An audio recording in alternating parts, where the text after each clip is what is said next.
Hello! Good morning, good afternoon, and good evening, and welcome to another episode of the Robbos Gobcast live stream. We're having some technical difficulties with one person at this precise moment, but what we're going to try and do is try and get them live in any moment now. What we're going to be doing today is just doing a little discussion, all things Reading FC. Ignore the Miami Dolphins top. Well, don't, because it's an important day for the Dolphins today. We need to get into the playoffs today. That's what we're going. That's why I'm wearing this today. We have a few technical difficulties at this moment. So what I'm going to try and do is try and get someone live with us. If I go off the screen, hopefully you guys will still be able to see the podcast. We're live still. Hopefully, let's see what goes on here. I love when technical difficulties happen. It's beautiful. And that should go off to that person now. I don't want a subject. I just want to send it, knobhead. I have a McDonald's as well next to me because I am fat. So I will be coming in and out of like this, going to eat it. So Ryan, welcome. How are you? How have you been? I am absolutely knackered. I was up until about 7:30 this morning watching the US Office. That is such a great show. I've seen it so many times. Or when it was on Amazon Prime. I think this is such a good show. Yeah. It is so good. Just quickly making sure people know we are live. So people can come and join us. I don't know. I've sent him a link and hopefully he'll come in. We've got another guest coming. Everyone put in the comments down below. If you guys are here, say hi. We'll have a little chat before we get into things. We are live. We are live. I am live, aren't I? I'm not just saying, just shouting shit, am I? Okay, cool. Right. Shake it back and drop it, girl. Big it back and stop it, girl. I want to see you walk, girl. Don't stop, just walk it, girl. Got a booty, got a man. Is this what happens when I watch too much TikTok? I tell you. Yeah. It's so, yeah. I really need to sort of have a live. No, the Insta live. Oh, here we go. Adam's in already. The Insta live returned. Yes, it did. It returned. I will be coming in and out of it, hosting it, but Ryan will mainly be taking over the Instagram lives moving forward, due to me not being able to do certain things, or might be able to be out, going different places, doing whatever. It's right with Ryan as well. We've got another person that we're looking to try and get on as well. But yeah, Adam has returned with his lives that he absolutely loves. Come and join. But yeah, so we're doing that. We're just having a bit of laugh, a bit of joke, just having things around. I'm trying to see. All right, you lot can enjoy the FaceTime that I'm about to send someone to find out where the fuck he is. Because he's meant to be coming in. Oh, can't you hear me? Where the fuck are you? It's saying that I have Zoom open, even though I don't have Zoom open, so I can't use my camera, apparently. We'll close your Zoom. Well, it's not open. Is it open in the background? No, I've made sure to close it. That's the thing. So it's saying, close any other application that might be using camera, flashlights, Zoom, etc. And then I've closed them all, and it's still not working.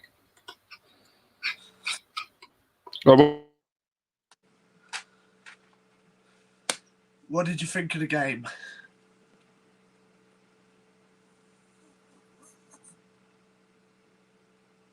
I keep looking up here because I've actually got the stream open on my TV in front of me, just to make sure that it's actually working at the moment. And I'm looking at the comments because Mark doesn't let me look at comments.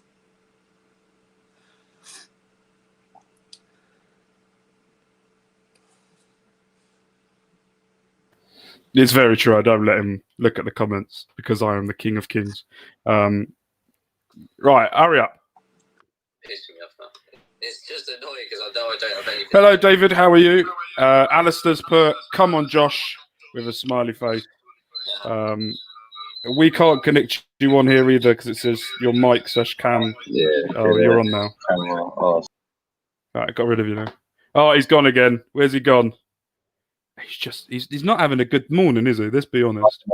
Morning, Mark. Just try and work out your camera in the background. This could be interesting. Actually, this actually looks all right. I don't mind this view. We've got other views we could do. We've got this one. That one's all right. What do you guys prefer? This? Oh, I like that one. I like that one. Shake it back and drop it, girl. I want to see you work it, girl. Don't stop, just drop it. Right, okay, let's talk about the first thing because I can't put up with him doing this all day. And I could go on for ages for doing that. Right, let's go on to the first thing. Let's talk about latest news, transfer rumours. Let's have a little chat on that. Let's start getting into it. So the only news that we've really had since Monday or anything was that Reading are now linked with current Sheffield Wednesday player Izzy Brown, who could be recalled from his loan spell at Sheffield Wednesday and making his way over to the Royals as they have shown interest in having him moving forward. Josh has gone. So let's talk a little bit about him. I've seen some people saying it's a good idea. See some people say it's not. What do you think about this? Do you think this could be a good signing? I think any signing could be a good signing at the moment. Just to add a bit of squad depth. Obviously, we've all seen the last couple of months how it's been. I mean, I'm going to go off topic yesterday. But did you see the Sheffield United game yesterday? The bits of it. I thought we had it bad. They was only able to name 6 out of 9 subs. Yeah, I saw that. Did you see Ezzy's goal though? Yeah, it was brilliant goal. But yeah, something that we need a bit more squad depth. Okay, so I've got a comment in here that I want to talk to you. I want to bring up because I'm in two minds with it, and I want to get your opinion on it. Adams put need a proper winger who will hug the touchline to add something different. But do we actually though? Do we need a winger that hugs the touchline? Because that's not the style of play we're playing. Mate doesn't hug the touchline when he plays. You've got other players in the squad that don't hug it, but their strengths they're used for different. If we take what wingers or lack of wingers or what we've got at the moment, we've got Ajaria that likes to cut inside. Bless you. Likes to cut inside. Hello, Eddie. Hope you're well, my man. We've got Ajaria on the left that likes to cut inside. At least that's not a pace, but he's got skill. Mate, who just basically uses himself as a bulldozer. So what is your take? Do you think we really do need that quick winger, or do we just need to bring players in that gonna fit Pono's system while I eat my Big Mac? I think what we need is a bit of versatility. So yeah, I think someone like Izzy Brown could do very good because he is a decent player. And I'm pretty sure he can play anywhere in the front three, behind the striker. Mm-hmm. Which again is a lot like Mate. So I think someone like him could be a very good signing. I'm just looking at it as well. He's also linked with Blackburn. Yeah, but haven't they got quite a few wing though? Haven't they got Harvey Elliott from Liverpool? Yeah, I'm right. He's quite a good player. Bit of a dick, but he's quite a good player. We've got a few things here. David says Eddie's put it. Actually, here we go. Eddie, the good old legend Eddie, has put. I'll say Izzy Brown plays like a Luco, likes to drive forward. Think he could do with one super fast player for those counterattacks. Yeah, definitely. I agree. That's exactly what we need. Again, I think he plays like a Luco and he does drive forward. And it's another option, but as well, I've seen him play other roles. He was there for who did he? Was he on loan at Bristol City for a bit as well last season? Yeah. So I would be very happy to sign him. I mean, you called me before and said about it. And how did I describe him? I can't remember. I've had to think since Cereal then. box elites. That's it. That was it. Josh, what do you think? Welcome. Took your time, but welcome. I've just got my phone instead now. Make it go quick. That's all right. But everyone knows Josh is here. He's doing basically. I'm trying to get him to do everything on this podcast, as we need someone like that. What is your think about Izzy Brown? We've got different opinions here. We've got Adam, who thinks we need to go for someone with more pace. We've got Eddie, who says that he could be one of those Aluko type of players, likes to drive forward, but we might need some pace. What is your take? What do you think? What do we need from what you saw? I do think we do need some extra pace in the squad. However, a player like Izzy Brown's also got that quality that we need. And it's kind of one of those that I'd say is probably an upgrade on Aluko in terms of just technical ability. And like things like you say, where Aluko had his shot or whatever, and he's had a few opportunities to say maybe Izzy Brown would have scored them, possibly. It's one of those ones where you're not sure because it's situational. But I think he would be a bit of an upgrade on Sonia Aluko, but it depends on the wages that Chelsea want on loan from him, if we get him on loan or if we're actually going to buy him. Because I think he's been at every club in Yorkshire, isn't he? If I'm right. Probably. He's at Luton as well last season, so he's been at Luton, Bristol, everywhere.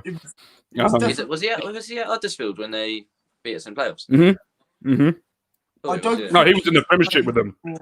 Oh, was he in the Premiership with them? Yeah, I think he was in the Premiership with them. I don't think he's played for Barnsley.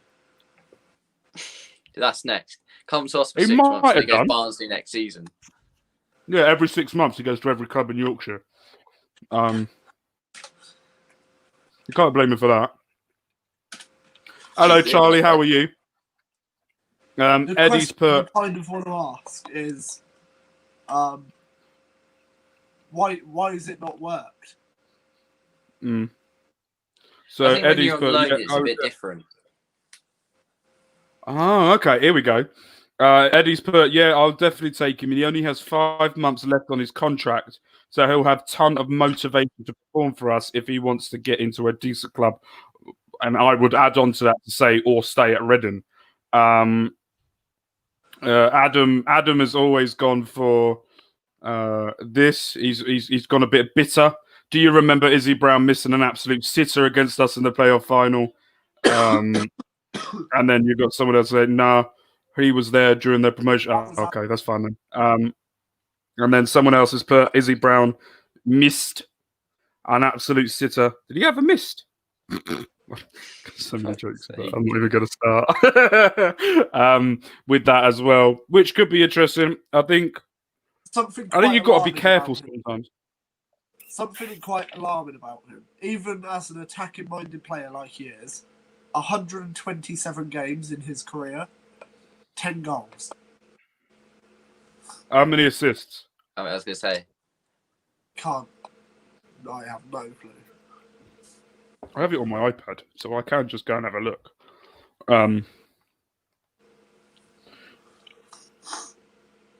So according to this, where I've seen, in his career, he's played 205 times. He's got 33 goals and 31 assists. How many of those are youth appearances, though? God knows. I'm not going to lie. I've just stole it from RFC Latest. I'm not going to lie. I don't really do that much research as whatever pops up in front of me. So it's interesting. I think he's one of those where I think you're right. There's something alarming. But then at the same time, he has 6 months left. And I think Eddie's right as well. There's that motivation there where he's obviously not going to get a new deal at Chelsea. Let's be honest. He's not going to get a new deal there. So what's he got to do? He has to prove himself to either stay in mid-upper championship level player or go abroad. So the only way that he's going to prove himself is for the next 6 months to show he actually does have something. He needs to play football. Yeah, and he needs to play regular. And let's be honest, with our team and our injuries, at certain points, he's going to have to play 2-3 games on the bounce. So he is going to be playing for us, and we do, and we can make 5 subs as well, which helps us with our depth. He's one of those players that I always actually quite liked since watching the player final. I don't know. He's one of those players that I think he's just got a bit about him. Yeah. He might not have the best goals and assist ratio or whatever, but I think he's got something about him as a player. He has that presence. Yeah. I agree on that one. But yeah, so so I'm going off script. Not that we actually have a script for this episode or live stream. I'm just going to think of one. You typed it up. Yeah, but I've just thought of something. If you could, so in the January transfer coming up now, so we can sign any players now. If you had your ideal player that was reasonable, and you could make 3 signings, what type of player would they be, and in what position? Ryan, I'll go to you first. Right. Define ideal signing. One that's in our price range and not like Messi.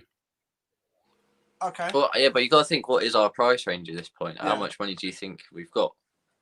Right. I'm gonna be ambitious here then. Go on. First player I'd sign, Bright Asai Samuel. 6 months left on his contract. QPR will probably be looking to sell him. And How much would you put on? How much on the table would you put on for Bright Say Samuel? Value wise. Oh, transfer fee wise. Yeah, transfer fee wise, because I think the Da Young family will just throw whatever they want to on the contract. Yeah. Right. So Yeah, contract they'll just do whatever. It's actual transfer money they want. Yeah. Right, he's 23. 6 months left on his contract. I think 4 or 5 million. So this is one of the. This is what Alice has put. 6. Yeah. Alice has put 4 million. Someone's also put about Izzy Brown, Alice as well, saying he has been destroyed by Chelsea's loan policy. Him and about 97. Yeah.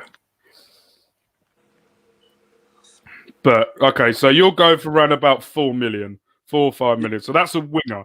That's one of your positions. You have 2 more positions to fill. What would you pick? Just going back a second. According to Transfer Market, that website. That's what I was about to go on to. I'm always on that. Asai Samuel's current market value is 3.15 million. Yeah, because they'll take into account the fact that he's got 6 months left.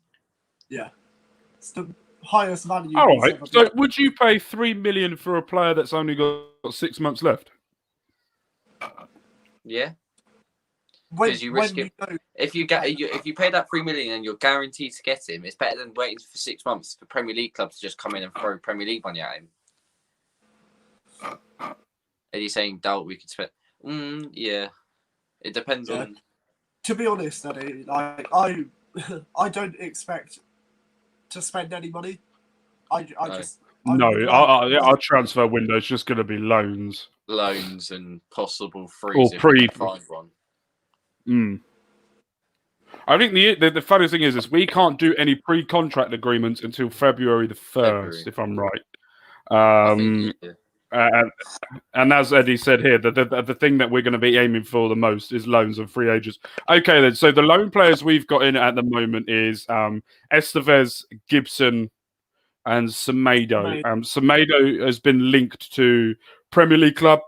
Estevez hasn't really been the player we thought. Eddie's put if we go up, we could definitely sign him or better. Question for both of you then. Yeah. Current loans we've got, would you send any of them back in order to free up spaces for someone else? And if so, we're allowed 5, aren't we? In the matchday squad. Yeah, I think you're allowed like 6 or 7 overall. 7 overall, I think, but you can have 5 in a matchday squad. Who hates it? I think a bit harsh on him, but I think Gibson back because I think he's the one that plays the least and we've got the most depth in that position, especially now McIntyre is kind of playing well and Richard is coming back and I think he's most likely to go back. And if we could get a better centre-half in on loan who's a bit more quality, then Gibson. So I would send back Gibson and Estevez. I was gonna say I would just say I would send back Estevez, but I don't think with Yaya Dom being made of glass, there's not a chance that he's staying fit. No, and that's one of the things I'm thinking of is with Holmes there, Yedom. Hopefully, they will slowly bring him back soon. Then we've got no one there at the moment. That's the only one cover I would say. Gibson, I was sent back because left back, he was okay. Wasn't the best, but he did what he needed to do. Centre back didn't have the greatest debut at centre back. And I really do think that Carlo Ancelotti sent him to us so he can play. That's why I think he'll go back. I think Carlo will recall him to send him to a club where he's going to play regularly, where he won't be playing for us regularly. The issue then we now have is he played regularly for Fleetwood. I think he could play. He could do a job for bottom half mid-table championship team.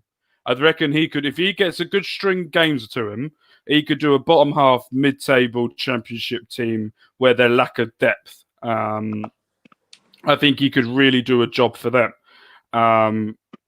Estevez, I think I would keep Estevez. I would and I wouldn't. I would because I think it would be good learning for him. And I know that we shouldn't be having players on loan just for them to learn. But I feel like if we want to have a good rapport with Porto in the future, that we can bring their talent over to us, show them how the English game works, build them up, help them out as much as we possibly can, and then go, this is what we can do for you. Then give us your best player. Let us have Danny Loader back on loan. Maybe they'll bring us Loader back on loan. We need a winger. Maybe we'll have him back. But I think we would. I would say the only one I would have back. I reluctantly would do it. I would only do it if Everton did it. Was Estevez would be for Gibson to go back. I've got a question here for both of you from Charlie. Good question here, Charlie. If Richards doesn't sign a new contract, who would you take at left back?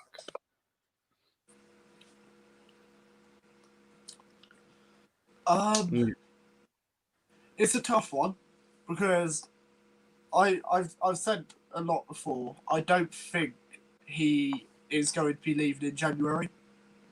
He won't leave in January. I think this is a general question in the summer. I think if there was a general question. Yeah. So I think it's difficult without sort of having a look at where we are at the end of the season, everything like that. So I'm just having a look now at like who might be available short term. I think. Let's think about this. Where we need cover. Yeah, 100%. Yeah, no.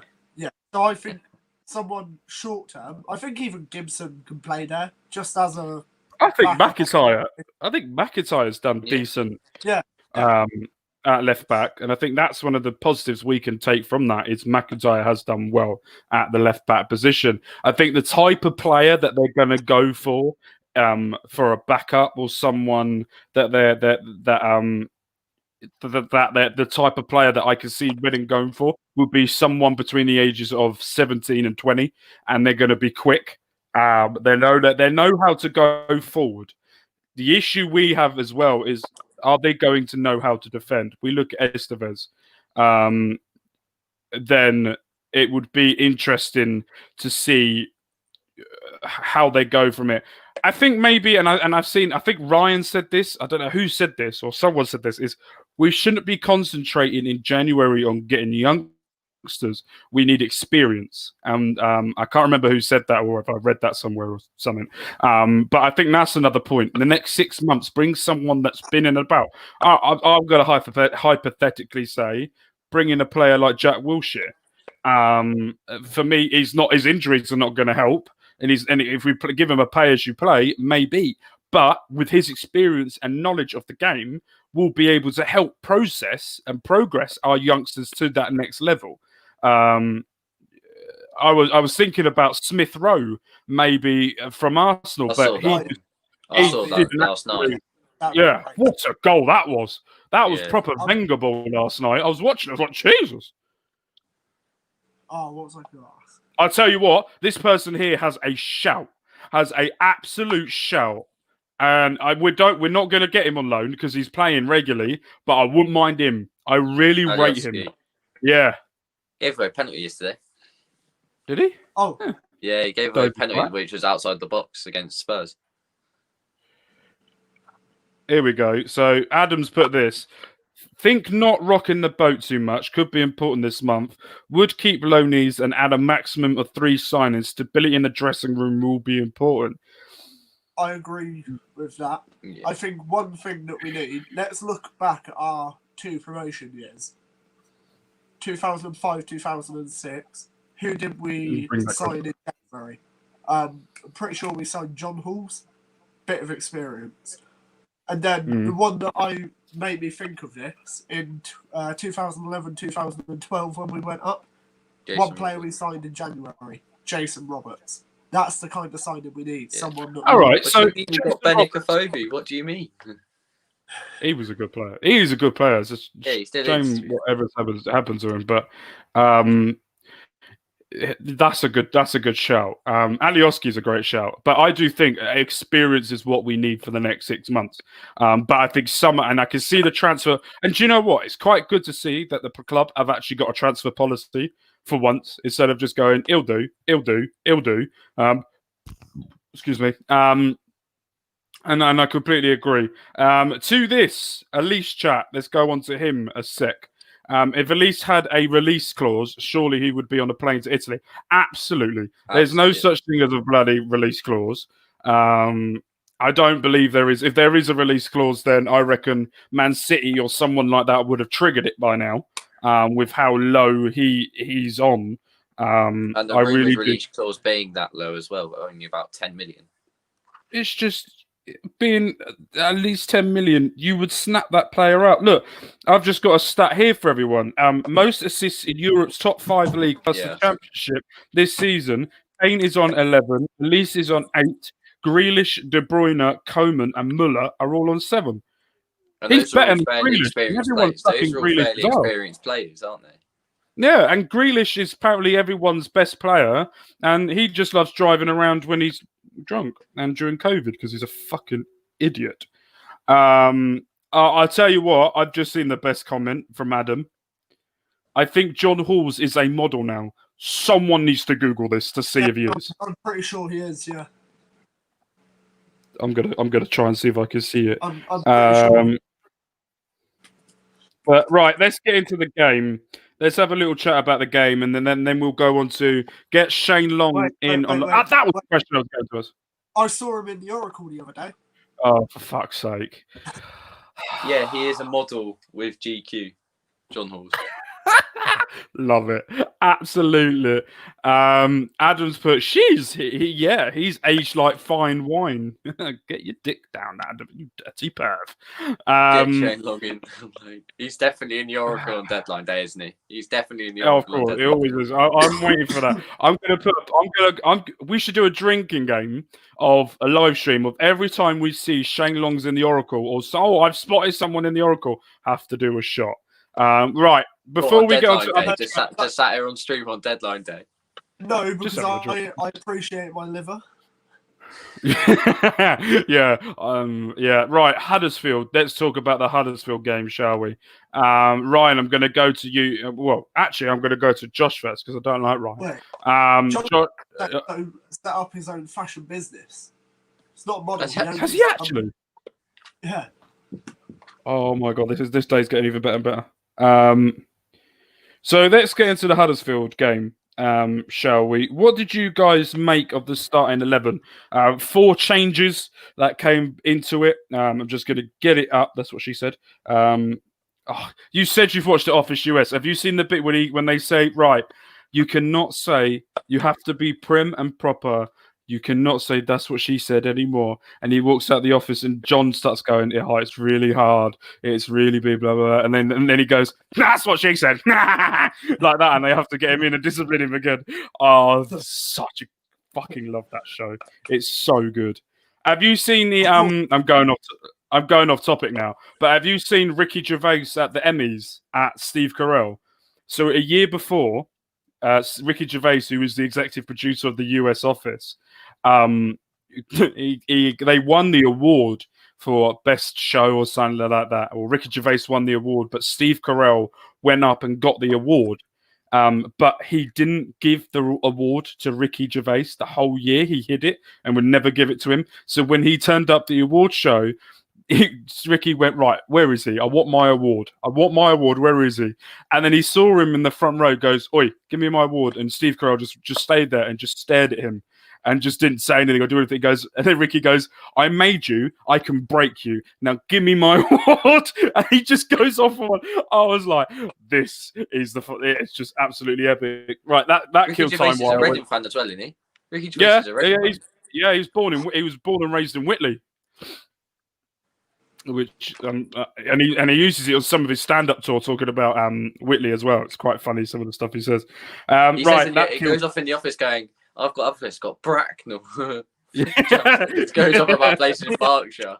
Winner. I still haven't seen the UK office yet, but I'm going to watch that soon because I heard it's really good. Right, let's go through the starting 11 before we start carry on rambling on about the US office that I could do all day.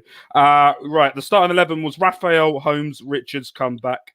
McIntyre with Morrison. We had Reno and Laurent. Swift had his first start since Derby, I think it was. Pardon me. Ejaria, Aluko, and Jao.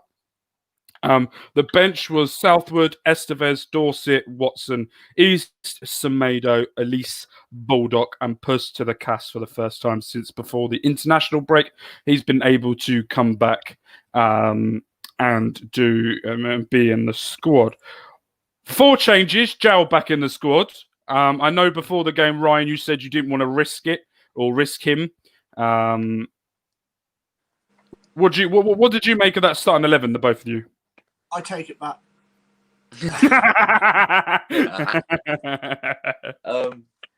Yeah, that's our strongest. I'd say, other than Elise starting on the right, that's our strongest 11 at the moment. Included in June, because of injuries and stuff, more not being available. Other than that, Aluko out for Elise is probably the strongest starting 11 we can field at the moment. Yeah, it's interesting. I completely agree with that. I think it was a good way to get Swift back in to get his match fitness up. He got 60-minute run out, but the only thing that I wouldn't say annoyed me, that worried me, was the fact of McIntyre going centre back, where he hadn't been very good before, but he did very well at left back in the previous games before, and then moving Holmes, who had been excellent at centre back, and then moving him back to the right back position where he was before. It just seemed, I think, with that first goal, Huddersfield's first goal, it really did show that they were trying to re-understand the positions that they were at a few weeks before. Yeah. You could see that there was a bit of a 2 and 8 between them as well. Adam's right. He says, good to see some depth on the bench finally. Yeah, I agree on that as well. I saw a lot of people less moaning about Elise being benched, which was good to see because I think it was the right choice again. And I think if Elise is really thinking, and I'm going to go off topic and I'm going to go on a little rant here. If Elise is really thinking about leaving, he has to play for a manager that's going to treat him. He can't be treated like a player that's going to be the superstar and play straight away. He needs to be brought in, grown into the role, understand the roles that he's going to be playing, understand all the roles. And I think that's what Paunovic is doing. And one of the things that I'm very happy or really happy about this season is the way we're treating youngsters this season. The way that they're breaded in. They're not thrown in. If they're thrown in for a reason. Because they're either good enough to do it or they get a bit of game time and learning and understanding. If they make a mistake, they're not thrown straight out. It's, okay, you understood that. You know what you did wrong. Now learn from it. Show me that you've learned from that. And that's one of the best things I've seen with this Reading team so far is just how well, bless you, how well we have looked after the youngsters, bless you, how we're progressing the youngsters. And that's one of the things I think I saw someone say you can't win. I think it was Courtney that said the old famous saying, you can't win anything with kids. But if he gets this right and this tactically correct, I'm not saying we're going to win the league. What? But what I can say is that we're going to be fighting till the end. And yeah, look, David's put an absolute great thing in saying Gel was absolutely amazing yesterday. He came back like he'd never actually been away, sign of a top quality player and also a top quality person.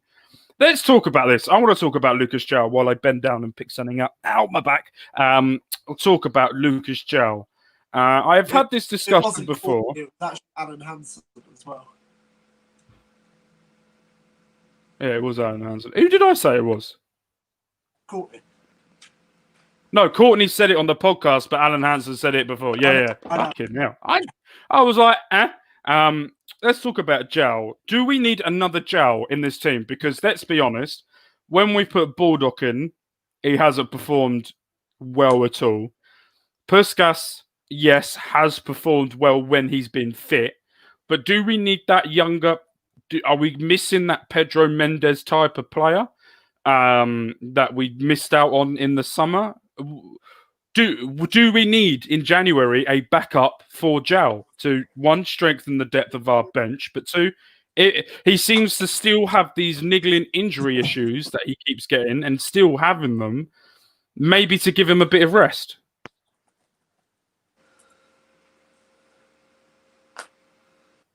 Oh, he's one of those ones where if you try get another Zhao type player and he comes in and when Zhao's not fit, he goes on a scoring run. What do you do with Zhao then?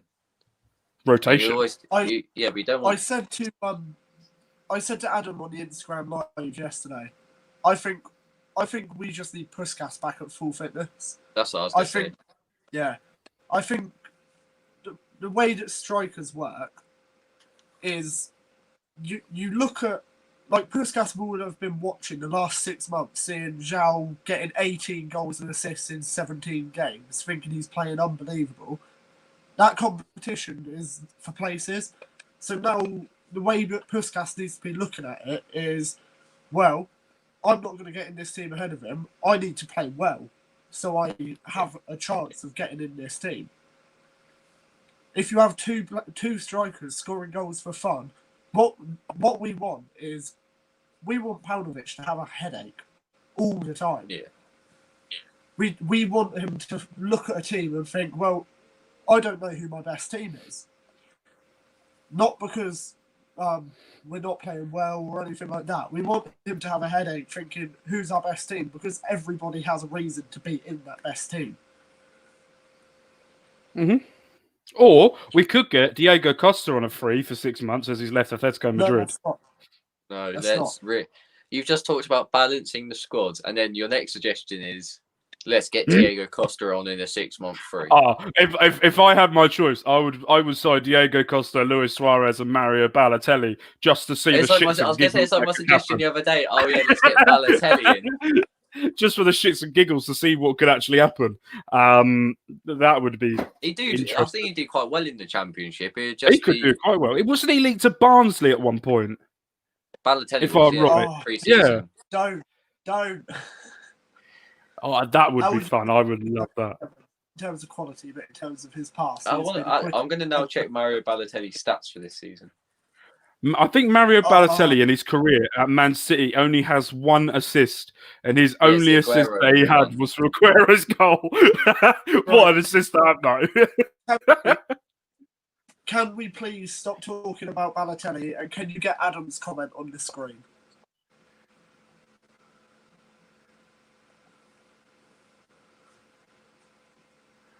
Right, okay. This could be interesting. Balotelli's played 1 game, scored 1 goal. That is a penalty. Right, hold on. We're going to have to get serious now. How would you Yeah. feel if we signed Ched Evans, not in terms of quality, but in terms of his past? He has been acquitted, but some Preston fans are still angry and have said they will boycott the club. Why would you boycott? He's been acquitted Okay. because he didn't Yeah, I was commit going the to say crime. he's been acquitted, hasn't he? So I'm going to try and do this in two ways. I'm going to do this the political way that people want to hear it, and then I'm going to do it in the way that I'm going to say how I feel. So, in terms of the political side, is I understand some of the fans because there's some people in some brain where if you're accused of it, you are 100% guilty of it for the rest of your life.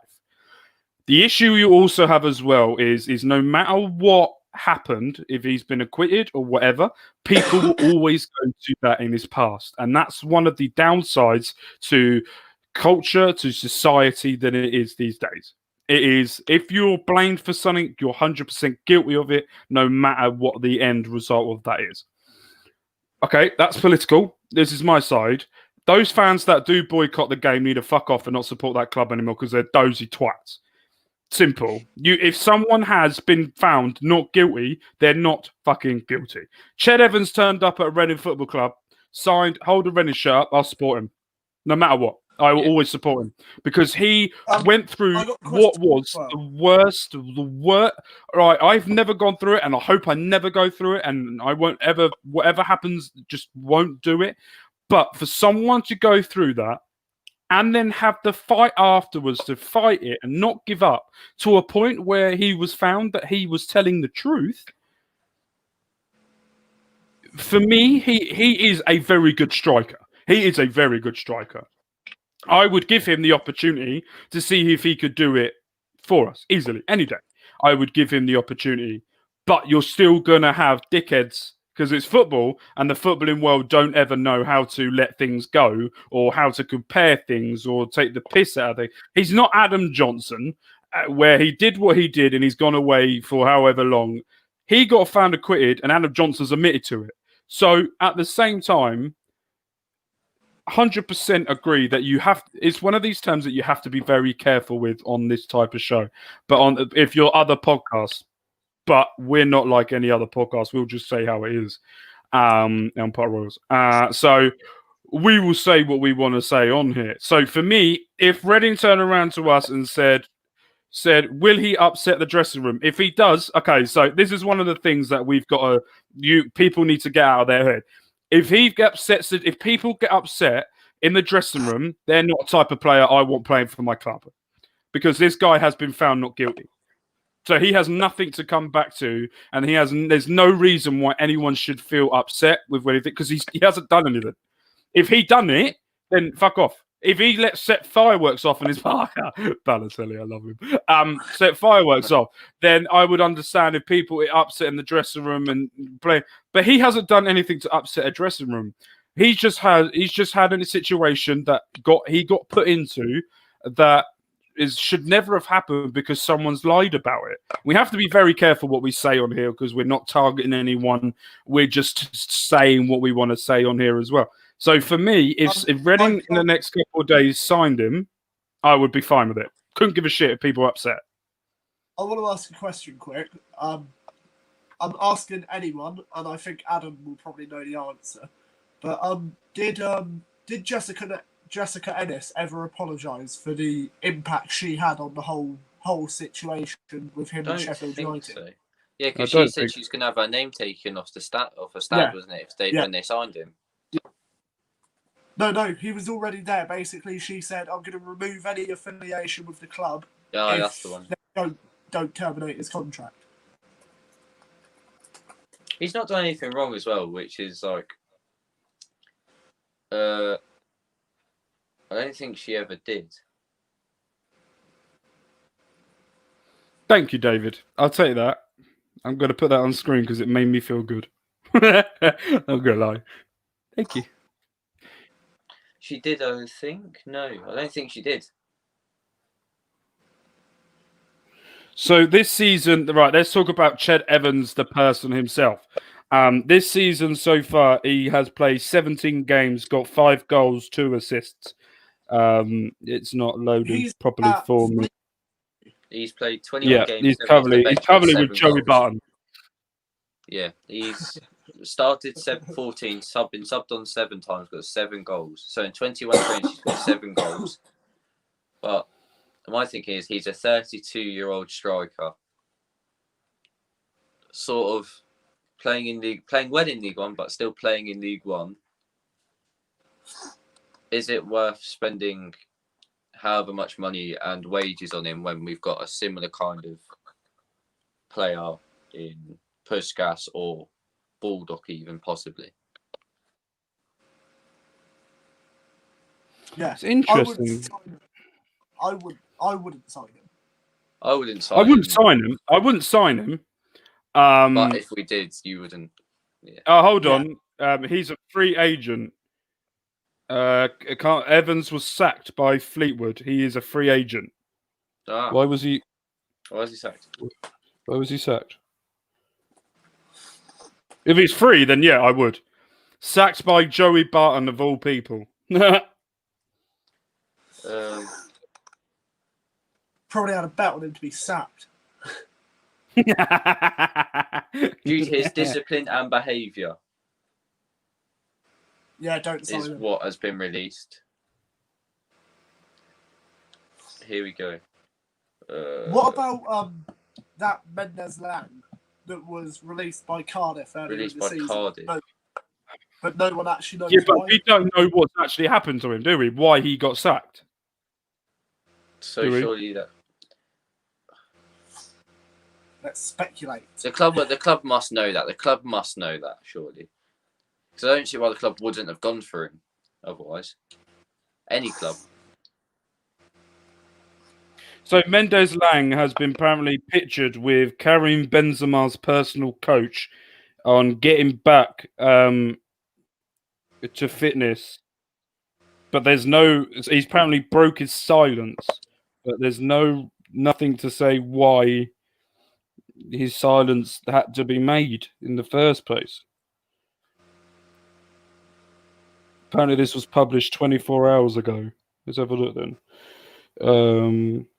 Well, I can't read it because it won't let me fucking see it. That's fucking helpful, isn't it? Stupid Cardiff Post. So quickly on the Ched Evans thing, from what I've seen here, he had to do a punishment/fine, and for like minor offences in the dressing room, like most dressing rooms, like being late or whatever. And I think he did something where he mocked up Barcelona's coaching staff as like superheroes and stuff, and then posted them around the dressing room and stuff. And then apparently that was the straw that broke the camel's back, and Barton sacked him for lots of minor stupid offences of being a prat. Fair enough. Right, let's go back to Huddersfield. Let's have a little chat about that. We've been on this for 48 minutes and we haven't even talked about the fucking game yesterday. So we went 1-0 down after Tom Holmes it was Tom Holmes is not jumping for a header for Fraser Campbell, who Ryan said before the game isn't that much of a threat. We've only got 4 goals all season so far. We you never said it, but we implied it. I simply pointed out that he was their top scorer. Other with than 4 goals. Corona. Yeah. Such a bad name to have in 2020 and 21, isn't it? So let's get on to the first goal. Lucas João. Got both of the goals. What a sensational goals they were. Absolute rocket. And not only that, what a pass from Holmes from McIntyre for the other one. Is this a team that is this a team that relies too much on João? As I said before, what can we do now? Is this club going to be fighting for playoffs / automatic promotion at the end of the season? Or is this club going to be a club in this window where we start planning for the future, but we do it in a different way? What do you think was going to happen? Who's going on this one? Who's going? You. I think that we kind of take this season and take it, almost ride it to the end of the season and see where it takes us. But in the background, Palmer will have plans for the summer. If we go up, if we don't go up, if we keep Richardson at least, if we don't, I think he will have it all planned out for whatever happens. We could second half season, we could fall off a cliff and finish mid-table, or second half season we could push on and go back to how we were at the start of the season and just go on a massive run and put a playoff automatic run together. Right. It's one of those ones. Yeah, no, I completely agree with what Josh has said there. Perfect. So, two fantastic, absolute banging goals. But before we carry on and get on to the next topic, while we've got some of you here and some of you listening, we just want to give you a quick update about the podcast and what we're going to be doing moving on in the future. So, as you can see, we now have... Two things that we have to do. We have to do the next round of predictions. And we also, because it's now halfway through the season, we have to reassess our pre-season league table predictions. I don't. I'm sticking with mine. You're not reassessing yours. You had Nottingham Forest winning it. I told you we're not reassessing it. I'm not reassessing it. You look at it. As in just looking at it and saying, yeah, we can do that. Yeah, we could do that. We'll do that for this. To do that. I predicted us to get third or whatever it was. So what we'll do is, if Adam, if you're still here, hopefully you are, would you be wanting to come on the podcast on Friday with us two as well? And we will do our next round of predictions and do a build-up to the FA Cup game coming up. And then we will go from there. So before we get into that and before we end on Saturday, just a quick update for you guys. We still be doing 5 days a week. We've got this now instead of the Monday. We're going to keep this up for everyone to watch on a Sunday. We might do this regularly now. Every Sunday we will do a live stream, all things Reading. But we will see from here. What? Can you all stop interrupting me when I'm trying to sell the podcast, please? Just saying, thank you. You've done a banging your predictions. No, I've been up to shit. I'm always shit. You haven't. Have I? No, you haven't. Yeah, Thank you. I'm going to... Right, you do this. I'm going to count how many you've actually... Am I on the pod Friday? Can't remember. I'm supposed to be back on. Sure. Yeah, you're coming on Friday, Adam. You haven't got a choice. So Thursday when we record it. So Monday there will be no episode as this is normally going to be it. So we're going to do this over a 2-day event. Tuesday we will be bringing back the wrestling podcast for everyone. And on Wednesday we will be doing the build-up, the first build-up / chat. For the 2021 Formula One season with Josh, Connor, and maybe Grace. We just got to see if people are available. And then Thursday, we've got the NFL where we will be reviewing the playoffs. The results that happen. We have a special guest coming on as well. The first ever special guest coming on the NFL podcast and a build up to this next weekend's start of the playoff action. And then we will be back, us three plus Adam, on Friday for a little build up to the Luton game on Saturday. But we will be going through all of our predictions that we've done. And we will be going through everything that we've discussed. And when we will do the next batch of predictions of what we think moving forward as well. So go on, Ryan. That's it. That's what I want to say. Go. Well, I would tell you how many you've got, but people who have to come back and watch that. So. Exactly. So don't say, well, you could tally all of that up for the podcast for Friday. And then we will go through all of that. We will give some leniency to Josh as he missed 2 of the fixtures. 2 games down, yeah. Yeah, 2 games down, but we're coming in.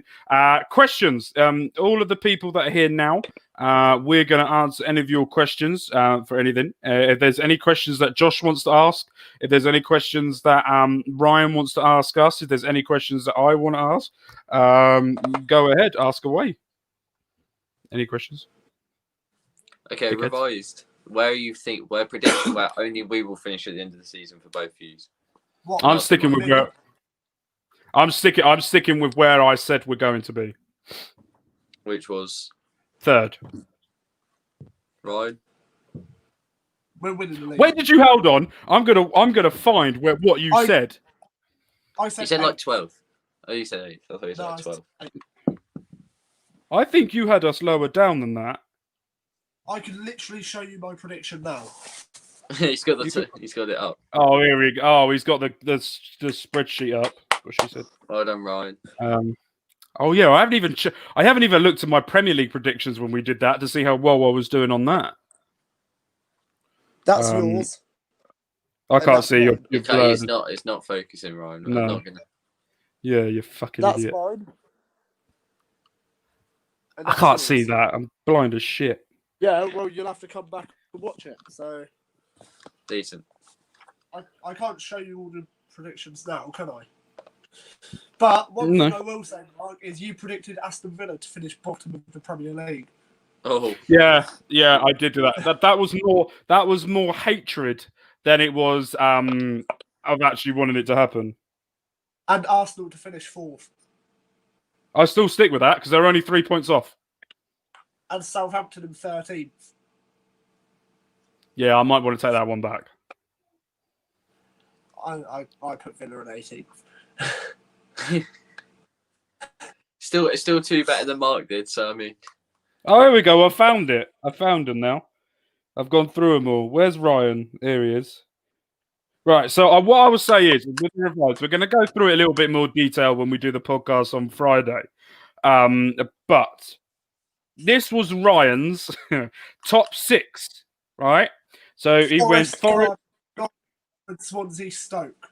Yeah, and I went for Norwich, Watford, Reading, Brentford, Cardiff, Swansea.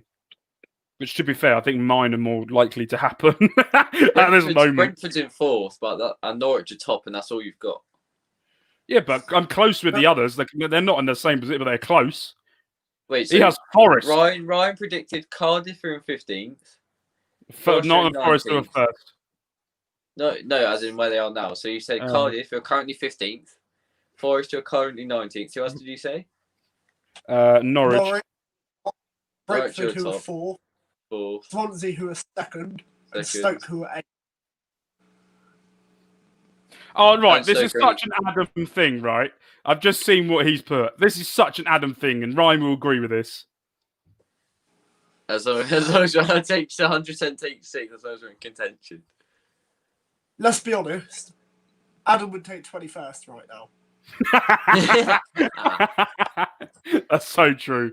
He's such. Oh, he makes me laugh though. Just think we're basically going off rules. We're on 40 points, lads, but we're pretty much safe. Do you know what? The funniest thing is, right? He's one of those people that you sit down and have a bar with and have a pint and goes, "Oh, the greatest team. They are Ryan Giggs. They are Eric Cantona. They scored all these goals, but I'll be happy if they take 3rd." That is such an Adam thing to do. That's what makes me laugh.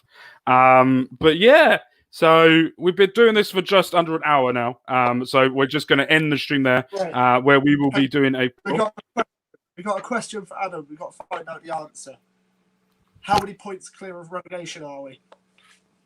I'll check it. I've got to right. 19 to 21. 40. We're 21 points 21 clear points right now. So, Adam, do you think we're safe from relegation? Rob from a 3 games in hand on us here. Oh God, we still might be in the shit. We're 21 points clear with 23 games to go. Not over yet. Adam, are we safe? We've got 3 games in hand. We've got 3 games in hand here, lads. We're fucked. Tell you what, he said we might just about escape. That is probably the most positive thing I've ever heard Adam say. Okay, so your chat comes in before mine does. So yeah, mine's just come through now. We might just about escape. This is the same Adam that predicted us to draw 0-0 with Luton away last season, though. So he isn't the greatest person, but no. So that's the end. We've done this for an hour now. I need the toilet because I ate at McDonald's just before I come on here, so I need a massive dump. But what I want to say is thank you to everyone that's listened to our podcast over the past 2020. I hope you enjoyed the New Year's Day special. I hope everyone enjoyed the whole of the 2020 content. We've been on some ups, we've been on some lows on this podcast, but we are planning for the future for this podcast as well, moving forward in 2021 and beyond. But we've got some stuff to work on. Go on. Can we make a request directly to Adam now? Can you please put a thread on Twitter of your worst predictions in the last 5 years or something? We all want to see it. We just want to see it. And pin it. We all want to see it. Well, you went with one positive result in 5 years. Well done. So not only is he really negative, I love David's positivity on this. The rules are going up, boys. Thank you, David, ever so much for coming on the New Year's Day special. That was a lot of fun on there as well. It was a good ending as well. So if you haven't got to check it out, go and check that out as well. We've got a lot of content coming your way as well. We've got a lot of stuff that we're building to in 2021, and we've got a lot of exciting times ahead. So make sure you subscribe to our channel. Make sure you click that bell so you get instant notification for when we go live, and make sure that to help us share, and make sure you let people know what we're going to be doing. Adam's just put, but we'll do a Twitter one. All right, perfect. Right, everyone, take care, peace, and goodbye.